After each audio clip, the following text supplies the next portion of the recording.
नमस्कार साथियों, वंदना अकेडमी में एक बार आपका फिर से स्वागत है। मैं वंदना मुदगल। तो आज से आपकी हिस्ट्री की क्लास शुरू हो रही है, यानी हम एनसीईआरटी की जो हिस्ट्री की बुक हैं उन्हें हम पढ़ेंगे। और साथ ही साथ क्लास 6 की ज्योग्राफी की बुक हमने कंप्लीट कर ली है, उसकी सारी क्लासें आपको दी जा चुकी हैं। अगर आपने नहीं देखी हैं तो प्ले लिस्ट में जाके उन्हें अवश्य देखें।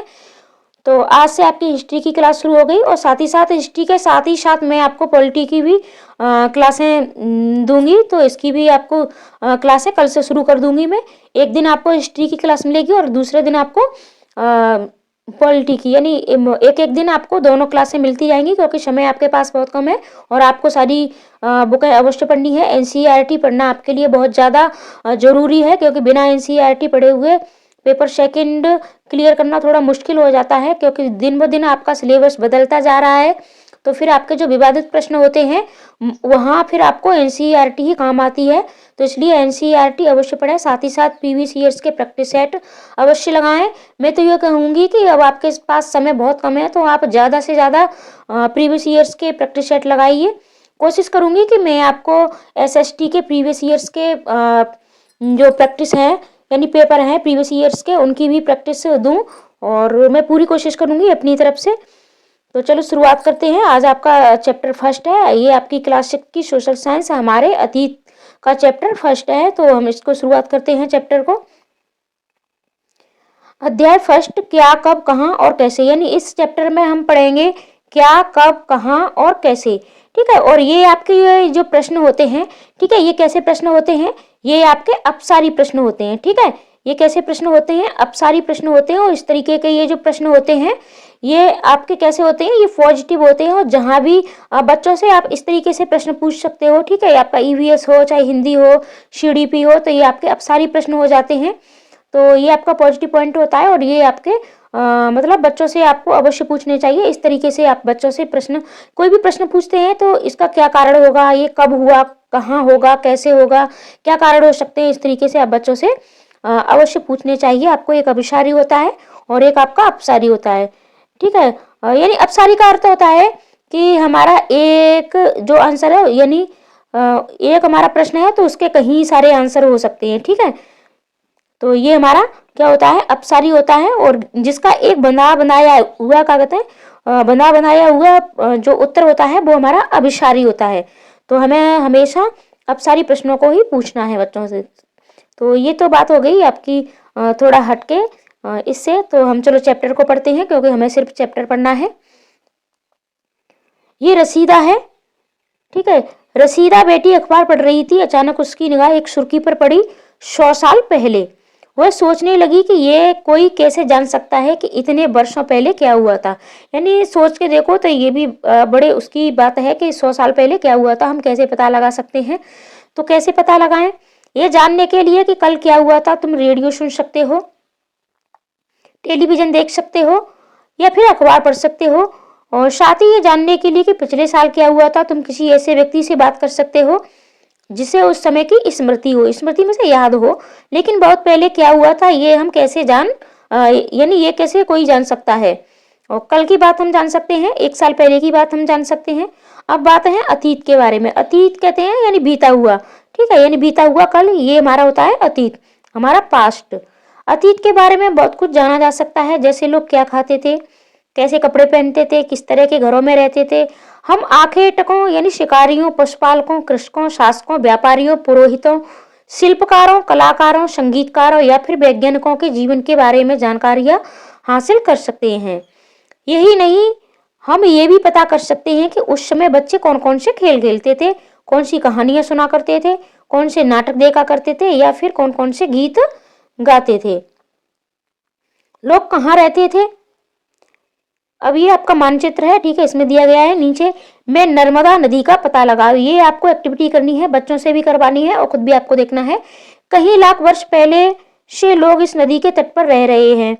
यहाँ रहने वाले आरंभिक लोगों में से कुछ कुशल संग्राहक थे जो आसपास के जंगलों की विशाल संपदा से परिचित थे। अपने भोजन के लिए वे जड़ों, फलों तथा जंगल के अन्य उत्पादों का यहीं से संग्रह किया करते थे।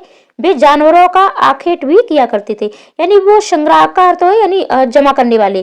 ठीक है, तो वो किस चीजों का मतलब संग्रह करते थे, वो जड़ों का, फलों का, ठीक है। और जंगल में जो भी उन्हें उत्पाद मिलते थे, जो जंगल में मिलते थे, उस सबका वो संग्रह करते थे और जानवरों का शिकार भी करते थे। अब तुम उत्तर पश्चिम की सुलेमान और किरदर पहाड़ियों का पता लगाओ। ये देखो सब आपकी यहाँ है आपकी, ठीक है। ये आपकी सुलेमान पहाड़ियाँ हैं, ये देखो, ठीक है। इस तरीके से, यानी आपको इस चित्र में ये सारी चीजें देखनी है। ये आपका मानचित्र है। अब तुम उत्तर पश्चिम की सुलेमान और किरदर पहाड़ियों का पता लगाओ। इसी क्षेत्र में कुछ ऐसे स्थान हैं जहां लगभग 8000 वर्ष पूर्व स्त्री पुरुषों ने सबसे पहले गेहूं तथा जौ जैसी फसलों को उपजाना आरंभ किया था। तो सबसे पहले मनुष्य ने किसकी फसल उत्पादन की थी? तो ये है आपकी गेहूं और जौ। और यहाँ से आपका प्रश्न बनता भी है। उन्होंने भेड़, बकरी और गाय, बैल जैसे पशुओं को पालतू बनाना शुरू किया। ये लोग गांवों में रहते थे। उत्तर पूर्व में गारो तथा मध्य भारत में विंध्य पहाड़ियों का पता लगाओ। यानी आपकी ये जो गारो और पहाड़ियां हैं, ये कहाँ है? उत्तर पूर्व में है। और मध्य भारत में कौन सी पहाड़ियां हैं? आपकी विंध्य पहाड़ियां हैं। यानी ये आपको पता भी लगानी है और साथ ही साथ आपका यहाँ से प्रश्न भी बनता है, ठीक है। यानी आपकी गारो और ये विंध्य पहाड़ियां कहाँ स्थित है? विंध्य पहाड़ियां आपकी मध्य भारत में है और ये आपके उत्तर पूर्व में है। और सुलेमान और किरदर पहाड़ियां कहाँ है आपकी? ये आपके उत्तर पश्चिम में है। और सबसे पहले जो उन्होंने फसल उत्पादन किया था वो थी आपकी गेहूं और जौ। इस तरीके से ही आपके प्रश्न बनते हैं। तो आपको एनसीईआरटी इसी तरीके से पढ़नी है। ये देखो आपकी उत्तर पश्चिम में ये आपकी सुलेमान पहाड़ियां हैं और ये देखो आपकी ब्रह्मपुत्र नदियां हैं और ये आपकी गारो पहाड़ियां हैं, ठीक है। इस तरीके से आप देख सकते हो। और ये मध्य भारत में आपकी विंध्य पहाड़ियां हैं और विंध्य पहाड़िया के पास ही ये आपकी नर्मदा नदी है।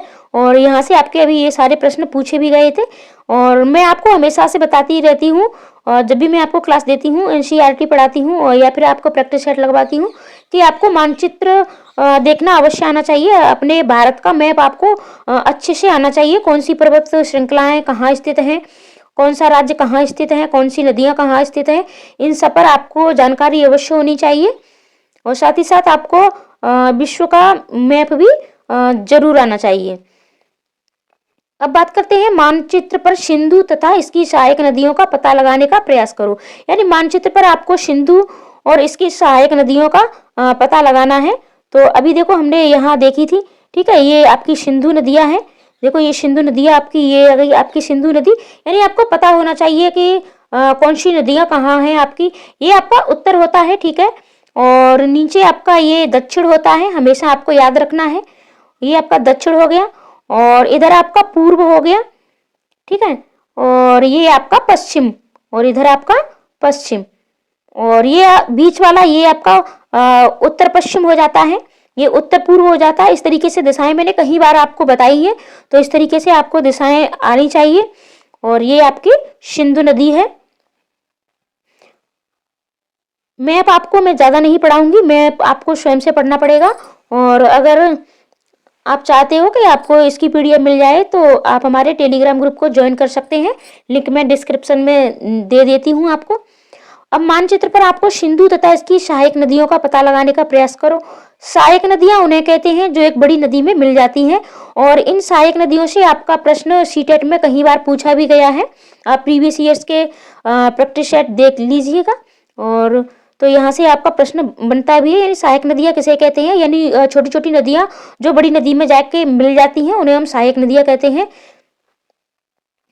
लगभग 4700 वर्ष पूर्व इन्हीं नदियों के किनारे कुछ आरंभिक नगर फले फूले। यानी आरंभ में नदियों के किनारे ही क्या था? नगरों की स्थापना हुई थी। गंगा व इसकी सहायक नदियों के किनारे तथा समुद्र तटवर्ती इलाकों में नगरों का विकास लगभग 2500 वर्ष पूर्व हुआ। यानी नगरों का विकास कितने वर्ष पूर्व हुआ था? तो 2500 वर्ष पूर्व हुआ था।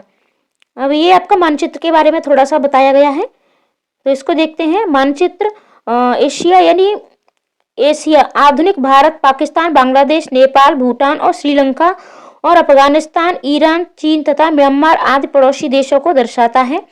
दक्षिण एशिया एक महाद्वीप से छोटा है, लेकिन विशालता तथा बाकी एशिया से समुद्रों, पहाड़ियों तथा पर्वतों से बटे होने के कारण इसे प्राय उपमहाद्वीप कहा जाता है। यानी इसको उपमहाद्वीप क्यों कहा जाता है, क्योंकि ये बटा हुआ है आपका। अब बात करते हैं गंगा तथा इसकी सहायक नदियों का। सहायक नदी सोन का पता लगाओ।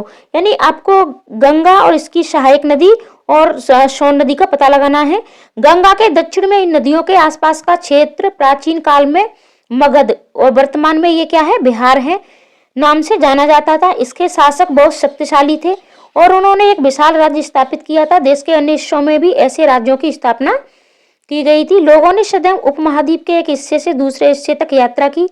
कभी कभी हिमालय जैसे ऊंचे पर्वतों, पहाड़ियों, रेगिस्तान, नदियों तथा समुद्रों के कारण यात्रा जोखिम भरी होती थी। फिर भी ये यात्रा उनके लिए संभव नहीं थी। अतः कभी लोग काम की तलाश में तो कभी प्राकृतिक आपदाओं के कारण एक स्थान से दूसरे स्थान जाया करते थे। यानी या तो मतलब किसी न किसी कारण से लोग क्या करते थे, यात्रा करते थे, ठीक है, या तो काम की तलाश में या फिर प्राकृतिक आपदाओं के कारण। कभी कभी सेनाएं दूसरे क्षेत्रों पर विजय हासिल करने के लिए जाती थी। इसके अतिरिक्त व्यापारी कभी काफिले में तो कभी जहाजों में अपने साथ मूल्यवान वस्तुएं लेकर एक स्थान से दूसरे स्थान जाते रहते थे। धार्मिक गुरु लोगों को शिक्षा और सलाह देते हुए एक गांव से दूसरे गांव तथा एक कस्बे से दूसरे कस्बे जाया करते थे। ये यात्रा का वर्णन है कि यात्रा पिछली जो अतीत में लोग यात्रा किस तरीके से करते थे, यानी उनके क्या कारण थे यात्रा करने के भी। कुछ लोग नए और रोचक स्थानों को खोजने की चाह में उत्सुकतावश भी यात्रा किया करते थे। इन सभी यात्राओं से लोगों को एक दूसरे के विचारों को जानने का अवसर मिला। आज लोग यात्राएं क्यों करते हैं, अब ये आज की बात है, वर्तमान की है आपकी। एक बार फिर से मानचित्र फर्स्ट को देखो। पहाड़ियां, पर्वत और समुद्र इस उपमहाद्वीप की प्राकृतिक सीमा का निर्माण करते हैं। हालांकि लोगों के लिए इन सीमाओं को पार करना आसान नहीं था। यानी ये जो पहाड़ियां हैं, आपके पर्वत हैं, समुद्र हैं और उपमहाद्वीप हैं, तो ये क्या है, ये किसी भी देश की एक प्राकृतिक सीमा होते हैं, यानी प्राकृतिक सीमा का निर्माण करते हैं। और इन सीमाओं को पार करना आसान नहीं था और अभी भी आसान नहीं है। लेकिन अब क्या है कि अब हमारे जो विज्ञान है उसकी सहायता से, मतलब बहुत से हमारे पास संसाधन है, इनसे हम इन सीमाओं को पार आसानी से कर लेते हैं। जिन्होंने ऐसा चाहा वे ऐसा कर सके। वे पर्वतों की ऊंचाई को छू सके तथा गहरे समुद्रों को पार कर सके। उपमहाद्वीप के बाहर से भी कुछ लोग यहाँ आए और यहीं बस गए। लोगों के इस आवागमन ने हमारी सांस्कृतिक परंपराओं को समृद्ध किया। कहीं 100 वर्षों से लोग पत्थर को तराशने, संगीत रचने और यहाँ तक कि भोजन बनाने के नए तरीकों के बारे में एक दूसरे के विचारों को अपनाते रहे हैं।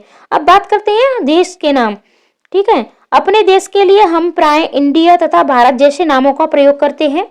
इंडिया शब्द इंडस से निकला है और यहाँ से आपका प्रश्न बहुत बार पूछा भी जाता है, जिसे संस्कृत में सिंधु कहा जाता है।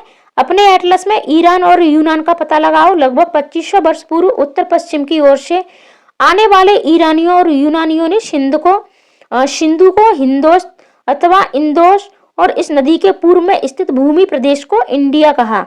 भरत नाम का प्रयोग उत्तर पश्चिम में रहने वाले लोगों के लिए एक समूह के लिए किया जाता था। इस समूह का उल्लेख संस्कृत की आरंभिक लगभग 3500 वर्ष पुरानी कृति ऋग्वेद में मिलता है। बाद में इसका प्रयोग देश के लिए होने लगा। अब बात करते हैं हम ताड़पत्रों से बनी पांडुलिपि का एक पृष्ठ, ठीक है। ये पांडुलिपि लगभग 1000 वर्ष पहले लिखी गई थी। किताब बनाने के लिए ताड़ के पत्तों को काटकर उनके अलग अलग हिस्सों को एक साथ बांध दिया जाता था। भूज पेड़ की छाल से बनी ऐसी ही एक पांडुलिपि को तुम यहाँ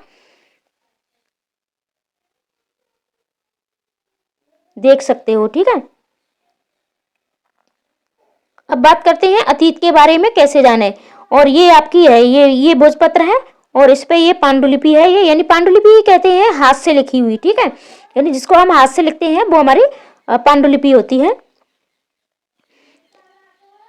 अतीत के बारे में कैसे जाने, यानी हम पास्ट के बारे में अपने कैसे जान सकते हैं। अतीत की जानकारी हम कई तरह से प्राप्त कर सकते हैं।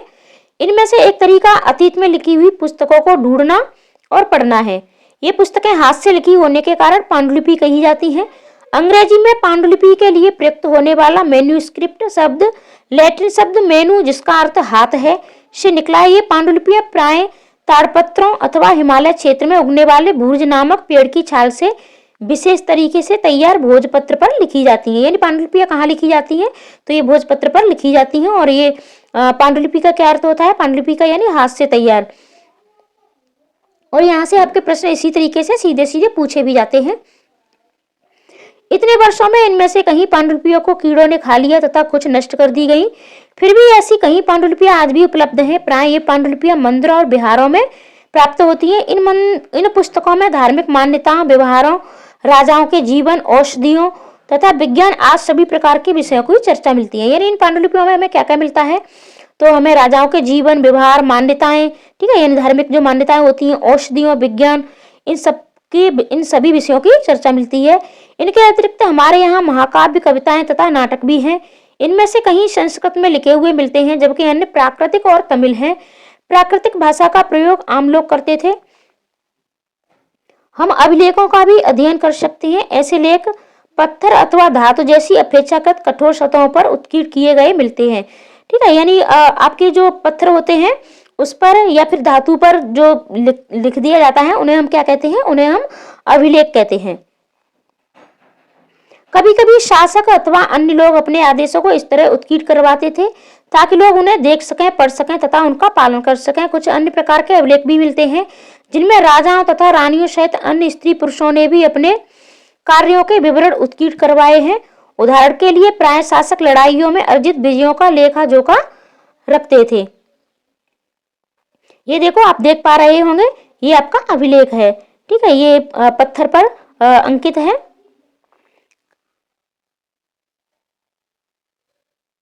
लगभग 2250 वर्ष पुराना ये अभिलेख वर्तमान अफगानिस्तान के कंधार से प्राप्त हुआ है।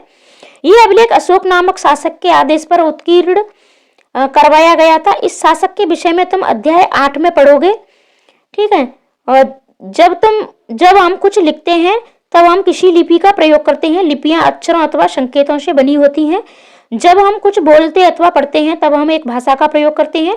ये अभिलेख इस क्षेत्र में प्रयुक्त होने वाली यूनानी तथा अरामेयिक नामक दो भिन्न लिपियों तथा भाषाओं में, यानी प्रत्येक भाषा की अलग अलग लिपि होती है। हमारी जो भाषा है उसकी क्या लिपि है, आप कमेंट में अवश्य बताएं। क्या तुम बता सकती हो कि कठोर सतह पर लेख लिखवाने के क्या लाभ थे, ऐसा करवाने में क्या क्या कठिनाइयां आती थी। इसके अतिरिक्त अन्य कहीं वस्तुएं अतीत में बनी और प्रयोग में लाई जाती थी। ऐसी वस्तुओं का अध्ययन करने वाला व्यक्ति पुरातत्वविद कहलाता है। पुरातत्वविद पत्थर और ईंट से बनी इमारतों के अवशेषों, चित्रों तथा मूर्तियों का अध्ययन करते हैं। यानी ये किन किन चीजों का अध्ययन करते हैं, ये ईंटों का, ठीक है, यानी या फिर ईंटों से बनी इमारतों का, अवशेषों का, और जो अवशेष बचे हैं हमारे, जो चित्र मिलते हैं, मूर्तियां मिलती हैं, वे औजारों, हथियारों, बर्तनों, आभूषणों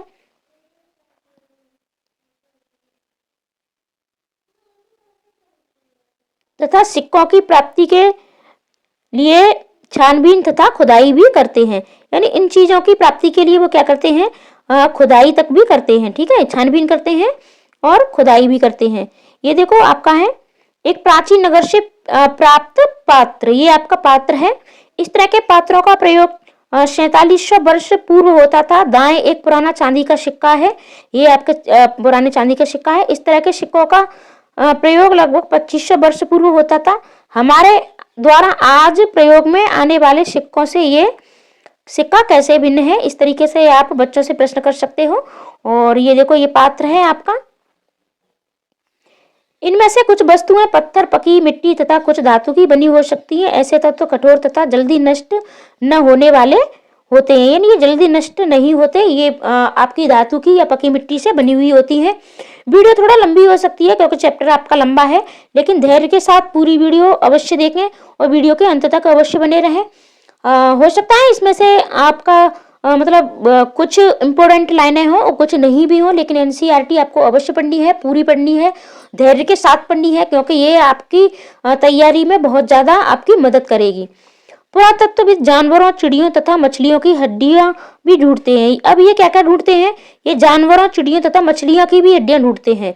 इससे उन्हें ये जानने में मदद मिलती है कि अतीत में लोग क्या खाते थे। वनस्पतियों के अवशेष बहुत मुश्किल से बच पाते हैं। यदि अन्न के दाने अथवा लकड़ी के टुकड़े जल जाते हैं तो वे जले हुए रूप में बचे रहते हैं। क्या पुरातत्वविदों को बहुधा कपड़ों के अवशेष मिलते होंगे? तो पांडुलिपियों, अभिलेखों तथा पुरातत्व से ज्ञात जानकारियों के लिए इतिहासकार प्रायः स्रोत शब्द का प्रयोग करते हैं। इतिहासकार उन्हें कहते हैं जो अतीत का अध्ययन करते हैं। स्रोत के प्राप्त होते ही अतीत के बारे में पढ़ना बहुत रोचक हो जाता है, क्योंकि इन स्रोतों की सहायता से हम धीरे धीरे अतीत का पुनर्निर्माण करते जाते हैं। अतः इतिहासकार तथा पुरातत्वविद उन जासूसों की तरह हैं जो इन सभी स्रोतों का प्रयोग सुराग के रूप में कर अतीत को जानने का प्रयास करते हैं। अतीत एक या अनेक। अब बात करते हैं, क्या तुमने इस पुस्तक के शीर्षक हमारे अतीत पर ध्यान दिया है? यहाँ अतीत शब्द का प्रयोग बहुवचन के रूप में किया गया है। ऐसा इस तथ्य की ओर ध्यान दिलाने के लिए किया गया है कि अलग अलग समूह के लोगों के लिए इस अतीत के अलग अलग मायने थे। उदाहरण के लिए पशुपालकों अथवा कृषकों का जीवन राजा और रानियों के जीवन से तथा व्यापारियों का जीवन शिल्पकारों के जीवन से बहुत भिन्न था, यानी सबका जीवन अलग अलग था। ठीक है, जैसा कि हम आज भी देखते हैं, उस समय भी देश के अलग अलग हिस्सों में लोग अलग अलग व्यवहारों और रीति रिवाजों का पालन करते थे। यानी जिस तरीके से आज के समय में प्रत्येक राज्य में प्रत्येक जगह पर अलग अलग रीति रिवाज हैं, उस तरीके से अतीत में भी अलग अलग रीति रिवाज थे, अलग अलग व्यवहार थे। उदाहरण के लिए आज अंडमान द्वीप के अधिकांश लोग अपना भोजन मछलियां पकड़कर, शिकार करके तथा फल फूल के संग्रह द्वारा प्राप्त करते हैं। इसके विपरीत शहरों में रहने वाले लोग खाद्य आपूर्ति के लिए अन्य व्यक्तियों पर निर्भर करते हैं। इस तरह के भेद अतीत में भी विद्यमान थे। यानी शहर के लोग हैं तो ये दूसरों पर निर्भर करते हैं, जैसे कृषि से हमें क्या अनाज मिलता है, ठीक है, तो बहुत से चरणों के द्वारा फिर हमें ये सारी प्रक्रियाएं होती हैं। इसके अतिरिक्त एक अन्य तरह का भेद है, उस समय शासक अपनी विजयों का लेखा जोखा रखते थे। यही कारण है कि हम उन शासकों तथा उनके द्वारा लड़ी जाने वाली लड़ाइयों के बारे में काफी कुछ जानते हैं, जबकि शिकारी, मछुआरे, संग्राहक, कृषक अथवा पशुपालक जैसे आम आदमी प्राय अपने कार्यों का लेखा जोखा नहीं रखते थे। पुरातत्व की सहायता से हमें उनके जीवन को जानने में मदद मिलती है, हालांकि अभी भी इनके बारे में बहुत कुछ जानना शेष है। तिथियों का मतलब, अगर कोई तुमसे तिथि के विषय में पूछे तो तुम शायद उस दिन तारीख, माह, वर्ष जैसे कि 2000 या इसी तरह का कोई और वर्ष बताओगी। वर्ष की यह गणना ईसाई धर्म प्रवर्तक ईसा मसीह के जन्म की तिथि से जानी जाती है। अतः 2000 वर्ष कहने का तात्पर्य ईसा मसीह के जन्म के 2000 वर्ष के बाद से है। ईसा मसीह के जन्म के पूर्व की सभी तिथियां ईस्वी पूर्व यानी ईसा से पहले के रूप में जानी जाती हैं। इस पुस्तक में हम 2000 को अपना आरंभिक बिंदु मानते हुए वर्तमान से पूर्व की तिथियों का उल्लेख करेंगे, यानी अब हम इस चीज को पढ़ेंगे और आपको बहुत से लोगों को ये सारी चीजें निकालना नहीं आता होगा, तो आप इसको अवश्य समझें। इतिहास और तिथियां, अंग्रेजी में बीसी, हिंदी में ईस्वी पूर्व का तात्पर्य बिफोर क्राइस्ट यानी ईसा पूर्व होता है। ठीक है, यानी ईसा मसीह के जन्म से पूर्व का ये समय होता है। ठीक है, इसे बीसी बोलते हैं। कभी कभी तुम तिथियों से पहले एडी हिंदी में ईस्वी लिखा पाती हो। ये एनो डोमिनी नामक दो लैटिन शब्दों से बना है तथा इसका तात्पर्य ईसा मसीह के जन्म के वर्ष से है, यानी ये ईसा मसीह के जन्म के वर्ष से होता है। और आपका बीसी या ईस्वी पूर्व ये ईसा मसीह के जन्म से पूर्व का होता है। ठीक है, बिफोर क्राइस्ट होता है ये। कभी कभी एडी की जगह सीई तथा बीसी की जगह बीसीई का प्रयोग होता है। सीई अक्षरों का प्रयोग कॉमन एरा तथा बीसीई का बिफोर कॉमन एरा के लिए होता है।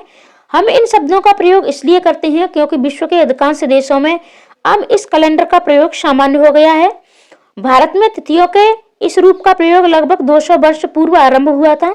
कभी कभी अंग्रेजी के बीपी अक्षरों का प्रयोग होता है जिसका तात्पर्य बिफोर प्रेजेंट यानी वर्तमान से पहले है। तो आपको ये निकालना अवश्य आना चाहिए और आप इसको 2 बार अच्छे से पढ़ लीजिए, आपको ये समझ में आ जाएगा। ठीक है, और आपने देखा भी होगा यानी ईस्वी पूर्व या फिर सिर्फ ई लिखा होता है तो इसका क्या अर्थ होता है, आप इस तरीके से समझ सकते हो। अब है आपका अन्यंत्र। जैसा कि हमने पढ़ा, अभिलेख कठोर सतहों पर उत्कीर्ण करवाए जाते हैं। इनमें से कहीं अभिलेख कहीं 100 वर्ष पूर्व लिखे गए थे। सभी अभिलेखों में लिपियों और भाषाओं का प्रयोग हुआ है। समय के साथ साथ अभिलेखों में प्रयुक्त भाषाओं तथा लिपियों में बहुत बदलाव आ चुका है। विद्वान ये कैसे जान जा पाते हैं कि क्या लिखा था, इसका पता अज्ञात लिपि का अर्थ निकालने के लिए एक प्रक्रिया द्वारा लगाया जा सकता है। इस प्रकार से अज्ञात लिपि को जानने के लिए प्रसिद्ध कहानी उत्तरी अफ्रीकी देश मिस्र से मिलती है। लगभग 5000 वर्ष पूर्व यहाँ राजा रानी रहते थे।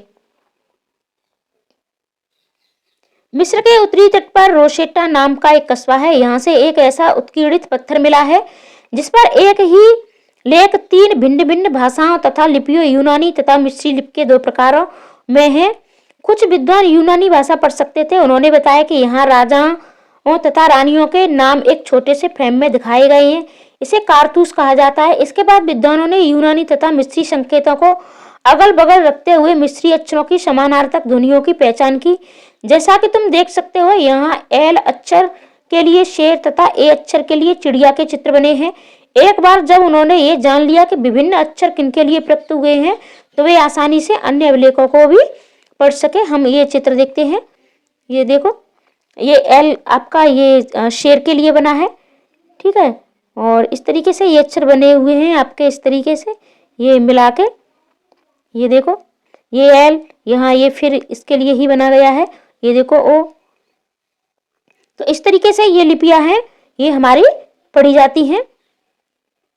अब बात करते हैं, कल्पना करो तुम्हें एक पुरातत्व का साक्षात्कार लेना है। तुम उन 5 प्रश्नों की एक सूची तैयार करो जिन्हें तुम पुरातत्व से पूछना चाहोगी। इस तरीके से आप बच्चों से एक्टिविटी करवा सकते हो और ये उपयोगी शब्द हैं जिन्हें बच्चों से आप करवा सकते हो, ठीक है। और कुछ महत्वपूर्ण तिथियां हैं आपकी। ये देखो, कृषि का आरंभ कब हुआ, और यहाँ से आपके प्रश्न बनते भी हैं, तो इन्हें आप नोट कर सकते हो और याद भी कर सकते हो। कृषि का आरंभ, सिंधु सभ्यता के प्रथम, ठीक है, नगर, गंगा घाटी के नगर और वर्तमान, ठीक है। तो आज हमारा ये पहला चैप्टर हिस्ट्री का कंप्लीट हो गया है और अगली वीडियो में हम फिर से मिलेंगे हिस्ट्री के चैप्टर के साथ, और साथ ही साथ आपको पॉलिटी की भी क्लासें दी जाएंगी। और मैं पूरी कोशिश करूंगी कि आपको प्रैक्टिस सेट भी दूं। तो चैनल पर बने रहें और वीडियो को शेयर अवश्य करें, लाइक कमेंट करना बिल्कुल ना भूलें, और चैनल पर नए हैं तो चैनल को सब्सक्राइब भी अवश्य कर लें। पूरी वीडियो देखने के लिए धन्यवाद।